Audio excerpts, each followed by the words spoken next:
2015లో వచ్చిన Baahubali the beginning భారత cinema చరిత్రలో ఒక గొప్ప మైలురాయి. తెలుగు సినిమాని అంతర్జాతీయ స్థాయిలోకి తీసుకెళ్లింది. 2017లో వచ్చిన బాహుబలి 2 ది కంక్లూజన్ బాక్సాఫీస్ రికార్డులు పూర్తిగా మార్చేసింది. ఈ రెండు సినిమాలు కథనం, విజువల్ ఎఫెక్ట్స్, స్కేలు, రీచ్ విషయంలో ఇండియన్ సినిమాకి కొత్త దారి చూపించాయి. ఇప్పుడు 10 సంవత్సరాల తర్వాత కూడా బాహుబలి ప్రభావం అలాగే కొనసాగుతుంది. టీవీ, ఓటీటీల్లో ఎన్నిసార్లు చూసినా బిగ్ స్క్రీన్లో చూసే అనుభవం ప్రత్యేకమే. ఇటీవల 10వ వార్షికోత్సవం సందర్భంగా దర్శకుడు ఎస్ఎస్ రాజమౌళి, నిర్మాత సోబు యార్లగడ్డ కలిసి కొత్త ప్రాజెక్ట్ బాహుబలి ది ఎపిక్ ని ప్రకటించారు. ఇది పాత సినిమాల రీరిలీజ్ కాదు.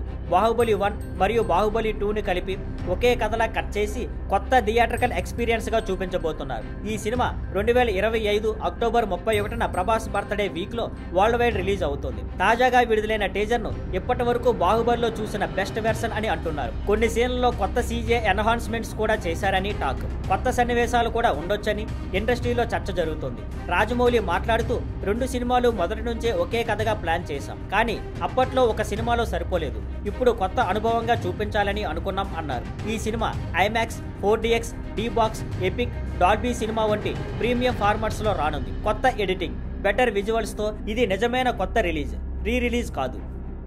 Thank you for watching. Please like, share and subscribe.